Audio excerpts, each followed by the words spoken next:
আমার বয়স 109। এই ভারত স্বাধীন করছি আমি, এই ব্রিটিশ পুলিশে আমার এই হাত পুড়ে দিয়েছে। নেতাজি সুভাষচন্দ্রের সাথে 6 বার মিটিং। আমি সুভাষ বসুকে নিয়ে 6 বার মিটিং করছি।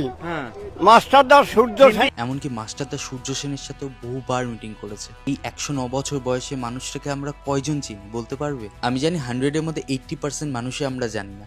কারণ আমরা জানি কে 78টা ঘুমের ওষুধ খেয়েছে, বা কে অলিপাবে গিয়ে বিফ খেয়েছে, বা কোন ইনফ্লুয়েন্সারকে অ্যারেস্ট করা হয়েছে নারী নির্যাতনের জন্য। আমরা এগুলো সব খবর রাখি। আর এই দাদু, যার নাম হরেন বাগচি বিশ্বাস, তিনি বলেছেন ব্রিটিশ তার হাত পুড়িয়ে দিয়েছিল, তাও তিনি মুখ খোলেনি। ব্রিটিশ পুলিশ আগুনে হাত চেপে ধরে জিজ্ঞাসা করছে অস্ত্র কোথায় রাখছি, সুভাষ বসু কোথায় আছে। আমার হাতের একখানা অস্ত্র এখানে নিক্ষেপ হইলে আমেরিকা এই দেশে নিচে, আমেরিকা তো আমার কেঁপে যাবে যে এই ভারতে জন্য আজ কি হইয়া গেল।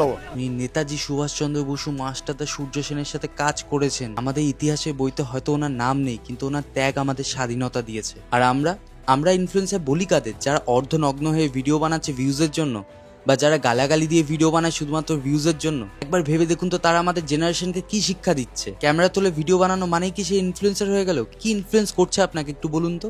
এবার থেকে কাউকে ফলো করার আগে 100 বার ভাবুন সে কি ভ্যালু অ্যাড করছে আপনার লাইফে। আর এই ভিডিওটা সবাইকে শেয়ার করে দাও, এই ফ্রিডম ফাইটার দাদুর কথা যাতে সবাই জানতে পারে।